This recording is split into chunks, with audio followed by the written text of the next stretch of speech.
Hello, good morning students. ચેપ્ટરમાં જે આપણે બીજો સમ આવ્યા છે વિજય લિમિટેડ. તો સ્ટાર્ટ કરીએ આજનો બીજું સમ.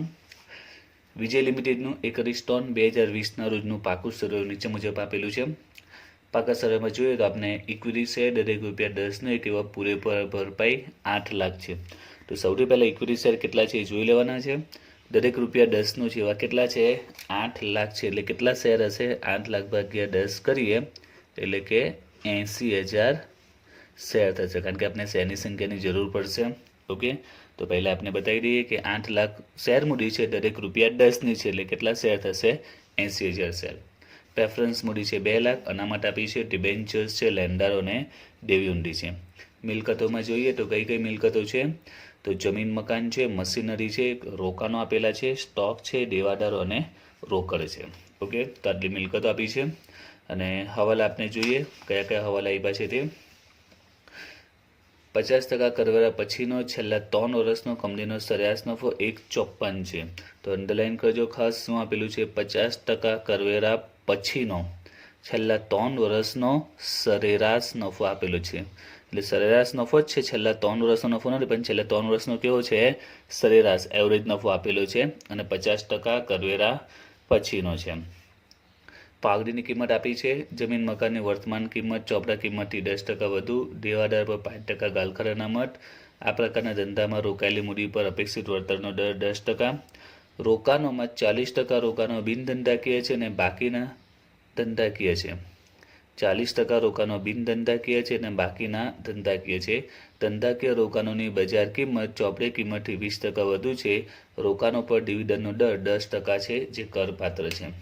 તો સૌથી પહેલાં તો એમાં જે નવો પોઈન્ટ કહી શકાય તો એ પોઈન્ટ નંબર 6 કહી શકાય આજના દાખલામાં, એન્ડ પોઈન્ટ નંબર 1. આ 2 પોઈન્ટ નવા આવ્યા છે, બાકીના જે પોઈન્ટ છે નોર્મલી અકાઉન્ટ દાખલામાં આવી ગયા છે. તો સૌથી પહેલાં આપણે જે લાસ્ટ પોઈન્ટ નંબર 6 છે એને સમજીએ, કારણ કે આપણે આંતરિક કિંમત શોધીશું, એમાં મિલકતનો પોઈન્ટ છે. તો દાખલામાં જોઈએ રોકાણો કેટલા આપેલા છે, તો આપણે દાખલામાં રોકાણો આપેલા છે 4,80,000. રોકાણો આપેલા છે 4,80,000. આપણે અહીંયા જેની ગણતરી બતાવી દઈએ. રોકાણો છે 4,80,000. હવે જો 480 રોકાણો છે, હવે આમાં શું કહ્યું છે તે જોઈએ. રોકાણોમાં 40% રોકાણો બિનધંધાકીય છે, એટલે અહીંયા એક ભાગ પાડીએ આપણે 40%. એ કેવા રોકાણો છે? બિનધંધાકીય રોકાણો છે. તો 4,80,000 આપણે 40% કરીએ તો આવશે 1,92,000. એ બિનધંધાકીય રોકાણો છે અને બાકીના ધંધાકીય રોકાણો છે. તો બાકીના ધંધાકીય રોકાણો, તો 40% 1,92 છે, તો બાકીના કેટલા કહેવાય? 60%. એ આવશે 2,88,000. બરાબર. 4,80,000 અને 40% કરીએ તો 1,92 આવે છે, 1,92,000 એ બિનધંધાકીય રોકાણો. બાકીના તો 480માંથી 1,92,000 માઇનસ કરો તો 2,88 આવી જાય, અથવા તો 40% બિનધંધાકીય, બાકીના કેટલા ટકા? 60% રહી, તો 4,80,000 અને 60% કરો તો 2,88 આવી જશે. હવે સૌથી પહેલાં એક સામાન્ય માહિતી મેળવી લઈએ કે બિનધંધાકીય રોકાણ અને ધંધાકીય રોકાણ એટલે શું. આના પહેલાં તમારા કોર્સમાં એક ચેપ્ટર હતું પાઘડીનું મૂલ્યાંકન, જે રીતે આપણે શેરનું મૂલ્યાંકન આ ચેપ્ટર બનીએ છીએ. એના પહેલાં આઈ થિંક ગયા વર્ષે ચેપ્ટર નીકળી ગયું છે. એના પહેલાં વર્ષે આવતું હતું પાઘડીનું મૂલ્યાંકનવાળું ચેપ્ટર, જેમાં હવાલો ખૂબ જ મહત્ત્વનો હતો એમ એ દાખલામાં. પરંતુ હવે શેરના મૂલ્યાંકનમાં એને એટલી ઇમ્પોર્ટન્સ નથી, પણ પાઘડીનું મૂલ્યાંકન કરવાનું આ ચેપ્ટર હતું ત્યારે આ હવાલાની ઇમ્પોર્ટન્સ વધારે હતી. અત્યારે એક નોર્મલ સિમ્પલ હવાલો બની ગયો છે શેરના મૂલ્યાંકન માટે. તો એના માટે આ બિનધંધાકીય અને ધંધાકીય રોકાણો સમજવા જરૂરી હતા. તો શોર્ટમાં તમને માહિતી આપી દઉં કે બિનધંધાકીય રોકાણ અને ધંધાકીય રોકાણ એટલે શું. તો એવું રોકાણ, કંપની જ્યારે એવું રોકાણ કરે કે જે કંપની માટે જરૂરી હોય, બરાબર છે, કંપની માટે ઇમ્પોર્ટન્સ હોય, કંપની માટે જરૂરી હોય, એવા રોકાણોને ધંધાકીય રોકાણ કહેવાય. ઉદાહરણ તરીકે આપણે કહી શકીએ પ્રોવિડન્ટ ફંડનું રોકાણ. તો પ્રોવિડન્ટ ફંડના પૈસા કંપનીએ રોકાણ કરવું પડે ને, બરાબર છે. તો આ કેવું રોકાણ કહી શકાય? અને આપણે કહી શકીએ કે આ ધંધાકીય રોકાણ છે, કારણ કે એ જરૂરી છે. પીએફના પૈસા ભવિષ્યમાં કંપની આપવાના છે, એટલે પીએફના પૈસાનું કંપની શું કરશે, રોકાણ કરશે, એ જરૂરી છે, એટલે આ ધંધાકીય રોકાણ કહેવાય. તો બિન ધંધાકીય રોકાણ કેવું કહેવાય, જે જરૂરી ન હોય, આપના ધંધા માટે આપના ધંધાને લાગતું ઓળખતું ન હોય એવું ઇન્વેસ્ટમેન્ટ કરે. ધારો કે આપણે અત્યારે હિસાબ કોને લખીએ છીએ, આ વિજય લિમિટેડ છે. કઈ કંપની છે, વિજય લિમિટેડ. હવે એમાં આપણે રિલાયન્સ લિમિટેડના કંપની જો શેરમાં ઇન્વેસ્ટ કરે, રિલાયન્સના શેરમાં જો એ ઇન્વેસ્ટ કરે તો શું એ જરૂરી છે બીજું કોઈ કંપનીના શેર લેવાનું, રિલાયન્સના શેર લેવાનું? એક ઇન્વેસ્ટમેન્ટ ફક્ત કરે, પ્રોફિટ માટે ફક્ત ઇન્વેસ્ટમેન્ટ કરે, તો એ કયા રોકાણ કહેવાય, એ બિન ધંધાકીય કહેવાય. એટલે કોઈ પણ કંપનીના શેર કે ડિબેન્ચરમાં કંપની જો ઇન્વેસ્ટ કરી દે તો એ કયું રોકાણ કહેવાય, બિન ધંધાકીય, જે ધંધા માટે જરૂરી જ નથી એમ.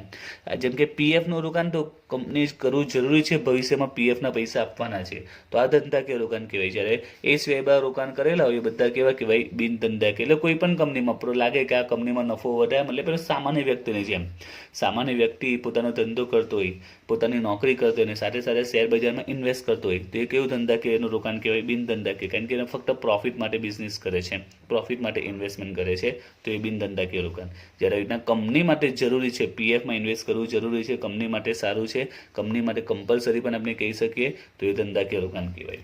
ઓકે, આ જસ્ટ ઇન્ફોર્મેશન હતી કે ધંધાકીય બિન ધંધાકીય રોકાણ કોને કહેવાય તે. આપણે દાખલા પર આવીએ તો અમે એ લોકોએ કીધું કે આટલા 40% બિન ધંધાકીય, બાકીના ધંધાકીય આપણે છૂટા પાડી દીધા. હવે શું કીધું તે જો કે ધંધાકીય રોકાણોની બજાર કિંમત ચોપડા કિંમતથી 20% વધુ છે.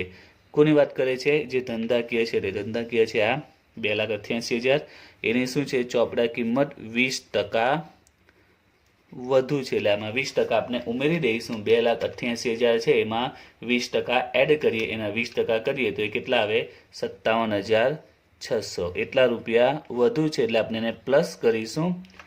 2,88,000માં 57,600 પ્લસ કરીશું એટલે આવશે 3,45,600. સિમ્પલ. 2,88 છે અને 20% વધુ છે, તો એના 20% 57,600 થઈ, આપણે ઉમેરી દીધા એટલે 3,45,600. અને આ બિન ધંધાકીય રોકાણ વિશે કોઈ માહિતી આપી નથી. આગળ કીધું છે રોકાણ પર ડિવિડન્ડનો દર 10% છે, એટલે કે આપણે ઇન્વેસ્ટમેન્ટ કર્યું છે તેના પર આપણે જે ડિવિડન્ડ મળશે, એટલે કોઈ કંપનીના શેર લીધા હોય, બરાબર છે, તો એના પર આપણે શું મળે, ડિવિડન્ડ મળ્યો હશે. એટલે કંપનીના કોઈ શેરમાં ઇન્વેસ્ટ કર્યું છે એટલે બદલામાં ડિવિડન્ડ મળે છે, જે કરપાત્ર છે, જેની આપણા દાખલામાં કોઈ અસર આવતી નથી. એ કરપાત્ર હોય કે કરમુક્ત હોય આપણે અસર પડતી નથી, કારણ કે આપણા જે સ્ટેપ છે આંતરિક કિંમત શોધવાના, બરાબર છે, એમાંની કોઈ ઇફેક્ટ આવતી નથી. બજાર કિંમત શોધવામાં એની કોઈ ઇફેક્ટ આવતી નથી, કારણ કે આપણા સ્ટેપમાં આવી રીતના રોકાણો પર ડિવિડન્ડ મળતું હોય, રોકાણો પર વ્યાજ મળે, એની કોઈ ઇફેક્ટ આવતી નથી, એટલે આપણે દાખલામાં એની કોઈ અસર નહીં પડશે. તો હવે આપણા રોકાણો કેટલા કહેવાશે કુલ, તો જો પહેલા જે 40% 1,92 એ એઝ ઇટ ઇઝ, એમાં કોઈ વધારો ઘટાડો નહીં થયો.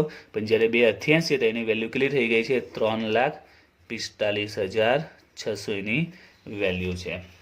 1,92,345,600 એટલે રોકાણો આવશે 5,37,600. ઓકે, તો આજના દાખલાનો એક નવો પોઈન્ટ હતો, તે રોકાણો હતો. હવે આપણે સ્ટાર્ટ કરીએ. તો આપણે ખબર છે ચોખ્ખી મિલકતની ગણતરી માટે મેં તમને કીધેલું હતું, પહેલું આંતરિક કિંમત આપણે સ્ટાર્ટ કરીશું. તો જેટલી પણ મિલકતો છે, બધી જેટલી બી મિલકત આપણે જો દરેક મિલકત આપણે લખી દઈશું. તો કઈ કઈ છે, તો જમીન, મકાન, મશીનરી, રોકાણો, સ્ટોક, દેવાદારો અને રોકડ. તો આપણે આ પ્રકારે બધી મિલકતો લખી દઈશું. અને દેવામાં કયા દેવા છે, ડિબેન્ચર્સ, લેણદારો અને દેવી હુંડી. ઓકે, હવે સ્ટાર્ટ કરીએ વન બાય વન. જમીન મકાન 3,60,000 છે. હવાલો છે કે જમીન મકાનની વર્તમાન કિંમત ચોપડા કિંમતથી 10% વધુ છે, એટલે આપણે 10% ઉમેરી દઈશું. 3,60,000 10% 36,000 થાય, ઉમેરીશું એટલે 3,96,000. ઓકે, તો જમીન મકાન આવશે 3,96,000. ત્યાર પછી વાત કરીએ મશીનરી આપી છે 1,40. હવે તમે જુઓ તો મશીનરી વિશે કોઈ હવાલો નથી, જમીન મકાનનો હતો, મશીનરી વિશે કોઈ હવાલો આપેલો નથી, એટલે આપણે 1,40 છે એ ડાયરેક્ટ લઈ લઈશું. અને ત્યાર પછી રોકાણો છે 1,40. એના પછી રોકાણો, તો રોકાણોને આપણે ગણતરી કરી, કેટલો જવાબ આવ્યો, 5,37,600. ત્યારબાદ સ્ટોક, તો સ્ટોક છે 81,000. એના માટે જોઈએ તો એના પર કોઈ હવાલો આપણે જોવા મળતો નથી. ઓકે, તો સ્ટોક 81,000 એટ ઇઝ આવશે. દેવાદારોની વાત કરીએ, દેવાદારો છે 99,000. એનો હવાલો છે 5% ગાલખાટ અનામત છે, તો 99,000 - 5% ગાલખાટ અનામત કરીશું તો આવશે 94,050. ત્યારબાદ રોકડ, તો રોકડ આપેલી છે 75,000. ઓકે, બધી મિલકત આવી ગઈ, પણ હજી એક મિલકત બાકી છે. હવાલામાં પાઘડી આપેલી છે, પાકા સરાયમાં નહીં હતી પણ હવાલામાં આપી છે, તો આપણે લખીશું પાઘડી 1,50,550. ઓકે, બધી મિલકતો મળી ગઈ. હવે દેવામાં જોઈએ તો 3 જ દેવા છે: ડિબેન્ચર્સ, લેણદારો, દેવી હુંડી. એને લગતા કોઈ પોઈન્ટ મોટાભાગે આવતા જ નથી, ડાયરેક્ટ આ જ વેલ્યુ લઈ લઈશું 1,40,000 અને 15,000. 1,40,000, 15,000.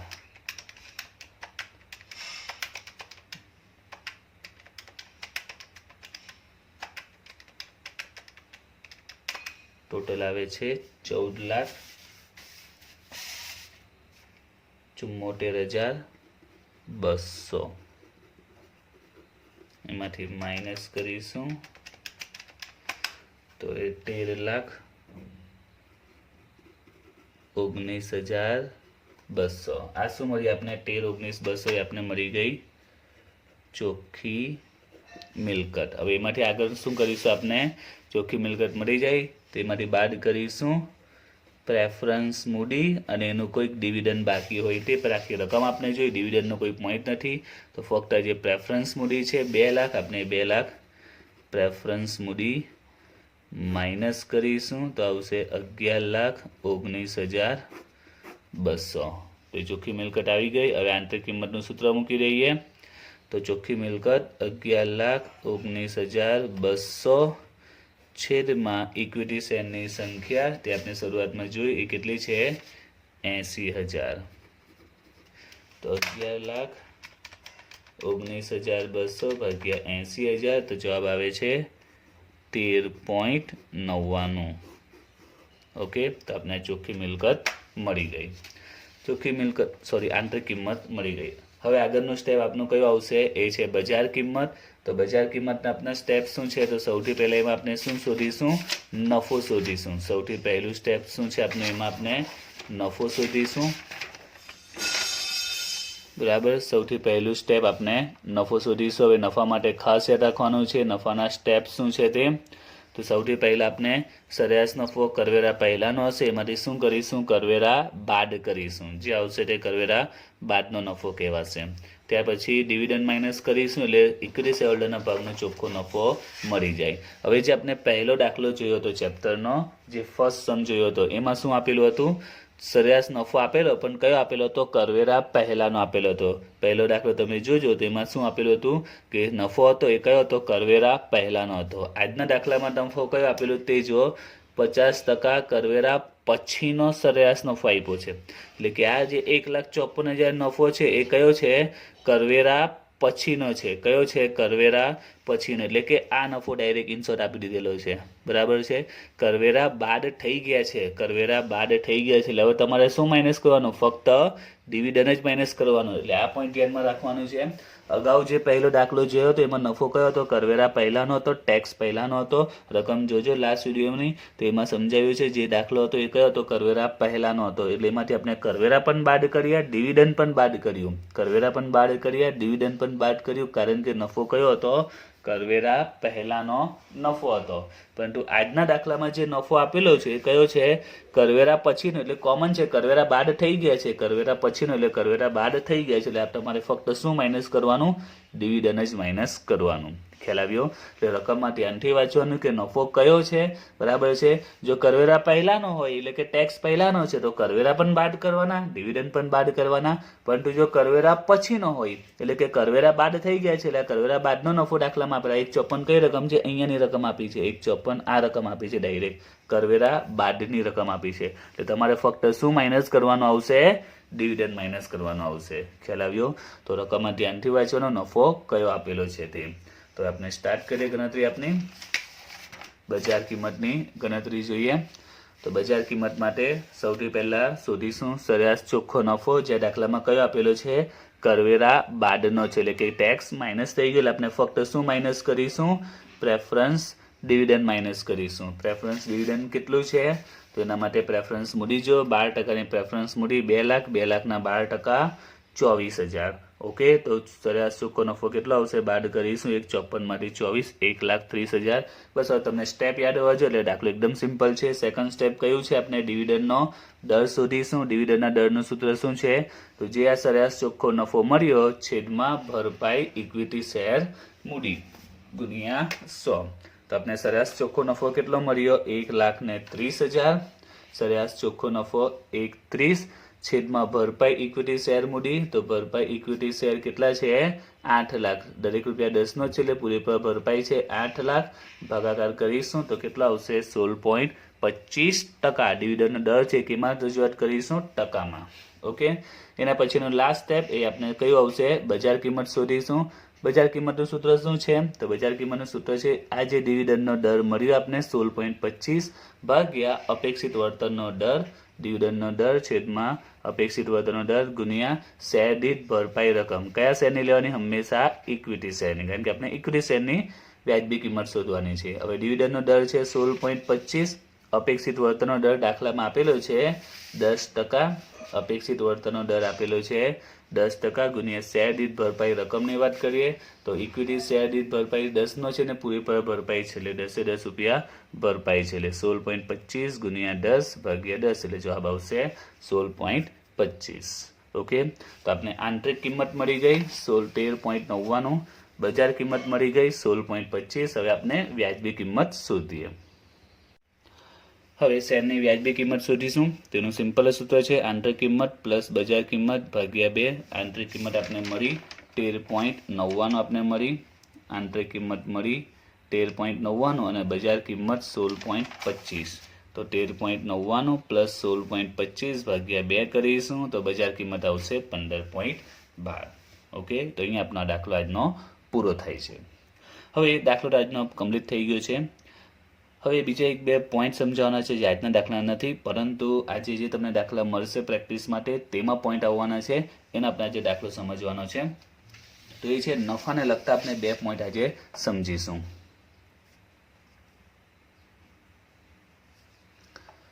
જો એમાં પહેલો દાખલો છે તે એટલે કે દાખલામાં નફા વિશે અલગ અલગ માહિતી આવશે, તેને આપણે કઈ રીતે સમજવાની તે વિડીયોમાં ચેપ્ટરમાં આપણે જે પહેલો દાખલો સ્ટાર્ટ કર્યો હતો. પહેલા દાખલામાં પોઈન્ટ શું આપેલો હતો? 50% કરવેરા પહેલાનો નફો હતો. આજના દાખલામાં શું આપેલું છે? 50% કરવેરા બાદનો નફો છે. એટલે નફામાં રીતે અલગ અલગ પોઈન્ટ આવ્યા કરશે. તો એના માટે મેં 2 પોઈન્ટ બનાવ્યો છે જે તમે દાખલા પ્રેક્ટિસ કરશો એમાં આવવાના છે આજે. તો જો પાકા સરામાં પ્રેફરન્સ મૂડી આપી છે 4 લાખ. 10%ની પ્રેફરન્સ મૂડી પાકા સરામાં 4 લાખ આપી છે અને નીચે હવાલો આ રીતનો આપેલો છે કે ડિવિડન્ડ વહેંચ્યા પહેલાનો સરેરાશ ચોખ્ખો નફો 1.80 છે. ડિવિડન્ડ વહેંચ્યા પહેલાનો ચોખ્ખો નફો કેટલો છે? સરેરાશ નફો 1.80. હવે પ્રશ્ન થાય કે આ નફો કયો કહેવાય? હમણાં જ તમને સમજાવ્યું કે નફામાં 2 પોઈન્ટ આવે. જો નફો સરેરાશ નફો દાખલામાં કરવેરા પહેલાનો આપેલો હોય તો આપણે એમાંથી શું માઇનસ કરીશું? સૌથી પહેલા કરવેરા માઇનસ કરીશું. જે આવે તે કયો કહેવાય? કરવેરા બાદનો નફો. અને એમાંથી શું માઇનસ કરીશું? Preference dividend. આ બેઝિક સ્ટેપ છે જે અગાઉ સમજાવ્યા છે. જો સરેરાશ નફો કરવેરા પહેલાનો હોય તો સૌથી પહેલા કરવેરા માઇનસ કરીશું અને ત્યારબાદ ડિવિડન્ડ માઇનસ કરીશું. અને જો દાખલામાં નફો કરવેરા બાદનો સરેરાશ નફો આપેલો હોય, જે આજના દાખલામાં હતું સરેરાશ નફો કયો હોય? કરવેરા બાદનો હોય, તો આપણે ફક્ત શું માઇનસ કરીશું? પ્રેફરન્સ ડિવિડન્ડ માઇનસ કરીશું. ઓકે, તો જો કરવેરા પહેલાનો હોય તો કોમન છે કરવેરા બી માઇનસ કરીશું, ડિવિડન્ડ બી માઇનસ કરીશું. અને જો કરવેરા બાદનો એટલે કે કરવેરા બાદ થઈ જ ગયા છે તો ફક્ત શું માઇનસ કરીશું? Preference dividend. ઓકે, તો જે પહેલો દાખલો હતો આજના આ ચેપ્ટરમાં તેમાં આ પોઈન્ટ હતો. બીજો દાખલો હતો એમાં આ રીતનો પોઈન્ટ હતો, એટલે કે આજના દાખલામાં. હવે અહીંયા કંઈ અલગ જ આપ્યું છે. અહીંયા શું આપેલું છે? ડિવિડન્ડ વહેંચાયા પહેલાનો સરેરાશ નફો 1.80 છે. હવે પ્રશ્ન થઈ આ નફો કયો છે? તો ધ્યાનથી વાંચો. ડિવિડન્ડ વહેંચાયા પહેલાનો એટલે કે ઇનશોર્ટ અને આપણે એવું કહી શકીએ કે ડિવિડન્ડ પહેલાનો નફો કહેવાય. ડિવિડન્ડ વહેંચ્યા પહેલાનો નફો એટલે કયો કહેવાય? ડિવિડન્ડ પહેલાનો નફો કહેવાય. તો શરૂઆતમાં મેં સમજાવેલું કંપની નફામાંથી સૌથી પહેલું કયું કામ કરે? તો સૌથી પહેલું કામ એ ટેક્સ પે કરશે, કરવેરા પે કરશે. પહેલું કામ આ. પછી જે નફો બચશે બરાબર છે, એ કયો નફો કહેવાશે? કરવેરા બાદનો નફો કહેવાશે. અને ત્યાર પછી એમાંથી કંપની શું આપશે? પહેલા ટેક્સ પે કરશે, એટલે જે નફો આવશે તે કરવેરા બાદનો કહેવાશે, ટેક્સ પછીનો. હવે આમાંથી કંપની શું પે કરશે? ડિવિડન્ડ પે કરશે. ઓકે, આ કંપનીની નોર્મલી પોલિસી હોય છે કે નફામાંથી પહેલા ટેક્સ પે કરશે, એટલે જે નફો આવશે તે કરવેરા પછીનો, ત્યાર પછી એમાં ડિવિડન્ડ પે કરશે, જે નફો હશે તે ઇક્વિટી શેરનો નફો કહેવાશે. હવે આમાં કીધું છે ડિવિડન્ડ વેચ્યા પહેલાનો નફો, તો ખબર પડવી જોઈએ કે ડિવિડન્ડ પહેલાનો નફો, ડિવિડન્ડ વેચાય તે પહેલા, તો ડિવિડન્ડ પહેલાનો નફો આ છે આપણી પાસે, જે કયો છે? કરવેરા બાદનો નફો કહેવાય. ફરીથી, ડિવિડન્ડ વહેંચાયા પહેલાનો નફો, એટલે ડિવિડન્ડ પહેલાનો નફો કયો છે? આ નફો. ને આ નફો કયો છે? કરવેરા પહેલાનો. એટલે જ્યારે દાખલામાં આવું લખેલું હોય ડિવિડન્ડ વહેંચાયા પહેલાનો નફો, તો આનો અર્થ શું થાય? ડિવિડન્ડ વહેંચાયા પહેલાનો નફો, ડિવિડન્ડ વેચ્યા પહેલાનો નફો એટલે કયો નફો કહેવાય? કરવેરા બાદનો નફો. તો આ પોઈન્ટ યાદ રાખજો. ડિવિડન્ડ વેચ્યા પહેલા એટલે કે કરવેરા બાદ થઈ ગયા છે, ફક્ત ડિવિડન્ડ બાકી છે. અથવા તમે એમ પણ વિચારી શકો, ડિવિડન્ડ વેચાયા પહેલાનો નફો એટલે ખાલી ડિવિડન્ડ વેચવાનો બાકી છે, એટલે ફક્ત ડિવિડન્ડ જ બાદ થશે. ઓકે, તો ડિવિડન્ડ વેચાયા પહેલાનો નફો એટલે કયો નફો સમજવાનો? તો એ કહેવાશે કરવેરા બાદનો નફો કહેવાશે. કેટલો છે? 1,80,000. કરવેરા બાદનો સરેરાશ નફો 1,80. એટલે તમારે ફક્ત કરવેરા બાદ થઈ જ ગયા છે, ફક્ત શું માઇનસ કરીશું? પ્રેફરન્સ ડિવિડન્ડ માઇનસ કરીશું. તો 4 લાખ શેર મૂડી છે, ડિવિડન્ડનો દર 10%, 4 લાખના 10% 40,000, એટલે નફો આવશે 1,40,000. તો યાદ રાખજો, ડિવિડન્ડ વેચાયા પહેલાનો નફો એટલે કે ડિવિડન્ડ વેચવાનો બાકી છે, એટલે આપણે ફક્ત ડિવિડન્ડ વેચી દઈશું. અથવા બીજી રીતે યાદ રાખો કે ડિવિડન્ડ વેચાયા પહેલાનો નફો એટલે કયો કહેવાય? કરવેરા બાદનો નફો. અને કરવેરા બાદનો એટલે કરવેરા બાદ થઈ જ ગયા છે, ફક્ત શું માઇનસ કરીશું? ડિવિડન્ડ માઇનસ કરીશું. ક્લિયર? એ જ રીતે બીજો પોઈન્ટ આ રીતનો આવે છે નફા વિશે. પાકા શેરમાં પ્રેફરન્સ મૂલ્ય આમાં આપી નથી, એટલે કોઈ વાર હોય કોઈ વાર નહીં હોય, તો કોઈ ઇસ્યુ નથી. હવે જે પોઈન્ટ આપેલો છે હવાલો નફા વિશે તે જુઓ. છેલ્લા 3 વર્ષનો કર બાદનો કુલ ચોખ્ખો નફો 6 લાખ છે. તો સૌથી પહેલા અહીંયા લખેલું જ છે કયો નફો છે? કર બાદનો, એટલે કે કરવેરા બાદનો, કરવેરા પછીનો નફો. એટલે આપણે કરવેરા ઇનશોર્ટ બાદ થઈ ગયા છે. ફક્ત કયો નફો આપણે ડાયરેક્ટ આ કરવેરા બાદનો જ નફો આપેલો છે. તમારે ફક્ત શું માઇનસ કરવાનું? પ્રેફરન્સ ડિવિડન્ડ જ માઇનસ કરવાનું. કરવેરા બાદનો નફો છે, ફક્ત પ્રેફરન્સ ડિવિડન્ડ માઇનસ કરવાનું. ઓકે, એટલે આ જેવું થઈ ગયું. ઉપર ગણતરી કરી તે જ કરવેરા બાદનો નફો છે, ફક્ત પ્રેફરન્સ ડિવિડન્ડ માઇનસ કરવાનું. પરંતુ આમાં જે પોઈન્ટ છે તે ધ્યાનથી વાંચજો. ઘણીવાર એક્ઝામમાં ભૂલ થઈ. દાખલામાં સિમ્પલ પોઈન્ટ છે, શબ્દને ધ્યાનથી જો. છેલ્લા 3 વર્ષનો કર બાદનો કુલ ચોખ્ખો નફો છે. આ નફો કયો છે? કુલ આપેલો છે, એટલે ટોટલ નફો આપેલો છે. જે આપણે કયો નફો લઈએ છીએ? આપણે સરેરાશ નફો લઈએ છીએ. કયો નફો લઈએ છીએ? સરેરાશ નફો લેવાનો છે. જો બરાબર છે, આપણે કયો નફો જોઈએ? સરેરાશ. જ્યારે આ કયો છે? કુલ આપેલો છે. તો એક એક શબ્દમાં જવાબ બદલાઈ જાય છે, એટલે શબ્દને ધ્યાનથી વાંચવાનો છે. શું આપેલું છે અહીંયા? કુલ ચોખ્ખો નફો. તો સૌથી પહેલા સરેરાશ કેટલો થશે? તો દાખલામાં કર બાદનો 3 વર્ષનો કર બાદનો કુલ ચોખ્ખો નફો આપેલો છે 6 લાખ. તો સૌથી પહેલા તો કર બાદનો સરેરાશ નફો કેટલો થશે? તો સિમ્પલ છે કે કુલ નફો 6 લાખ છે, જે કેટલા વર્ષનો છે? 3 વર્ષનો કુલ છે. તો ભાગ્યા તમે 3 કરી દો તો તમને 2 લાખ રૂપિયા મળશે. એ કયો નફો કહેવાશે? સરેરાશ. સિમ્પલ. કારણ કે ટોટલ 6 લાખ છે, કુલ 6 છે ટોટલ. બરાબર છે, કુલ 6 લાખ છે. કેટલા વર્ષના? 3 વર્ષના. એટલે જ્યારે રીતના કુલ શબ્દ આપેલે સમજી લો યાર, ટોટલ નફો છે ને વર્ષ 3 છે, એટલે 6 લાખ ભાગ્યા 3 કરો એટલે આપણે સરેરાશ નફો મળી ગયો. કેટલો? 2 લાખ મળી ગયો. ને એ કયો છે? કર બાદનો. કારણ કે અહીંયા લખેલું જ છે કર બાદનો કુલ નફો છે, એટલે કર બાદનો આપણે સરેરાશ મળી ગયો 2 લાખ. તો જ્યારે રીતના કુલ આપે તો ધ્યાન રાખવાનું છે, કુલ છે 6 લાખ. બરાબર છે, 6 લાખ કુલ નફો છે. બાદ આપણે કરીશું, આપણે સરેરાશ શોધીશું. 6 લાખ ભાગ્યા 3 વર્ષ, 6 લાખ ભાગ્યા 3 એટલે 2 લાખ. એ સરેરાશ નફો મળી ગયો. હવે આપણે કર બાદનો જ છે, એટલે ફક્ત શું માઇનસ કરીશું? Preference dividend. ઓકે, પરંતુ અહીંયા શરૂઆતમાં જ આપ્યું છે કે પાકા સરવૈયામાં પ્રેફરન્સ મૂડી નથી. જો મૂડી હોતે તો બાદ કરતે ડિવિડન્ડ નથી એટલે ડેશ મારી દઈશું. એટલે એકચ્યુઅલમાં ઇક્વિટી શેર હોલ્ડર માટેનો નફો આપણે કેટલો મળ્યો? 2 લાખ મળ્યો. જો પ્રેફરન્સ મૂડી દાખલામાં હોય તો બાદ કરીશું, ન હોય તો બાદ કરવાની જરૂર નથી. બરાબર છે, ડિવિડન્ડ બાદ નહીં થશે. ક્લિયર? તો આ રીતના 2 પોઈન્ટ આજના દાખલામાં આવશે. તો યાદ રાખજો, ડિવિડન્ડ વેચ્યા પહેલાનો નફો એટલે કે કરવેરા બાદનો નફો, અથવા તો બીજી રીતે યાદ રાખી શકાય કે ડિવિડન્ડ વેચ્યા પહેલાનો નફો એટલે ડિવિડન્ડ વેચવાનું બાકી છે, ફક્ત ડિવિડન્ડ તમારે વેચી દેવાનું. અને અહીંયા 3 વર્ષનો કુલ નફો છે, કુલ નફો છે એટલે ભાગ્યા 3 વર્ષ કરીશું. કુલ 6 લાખ છે એટલે ભાગ્યા આપણે 3 કરવું પડશે એટલે સરેરાશ નફો મળી જશે. ઓકે, તો સિમ્પલ યાદ રાખજો, જો કરવેરા પહેલાનો નફો હોય તો કરવેરા પણ બાદ કરવાના, ડિવિડન્ડ બી બાદ કરવાનું, અને જો કરવેરા બાદનો નફો હોય તો ફક્ત ડિવિડન્ડ જ બાદ કરીશું. ઓકે.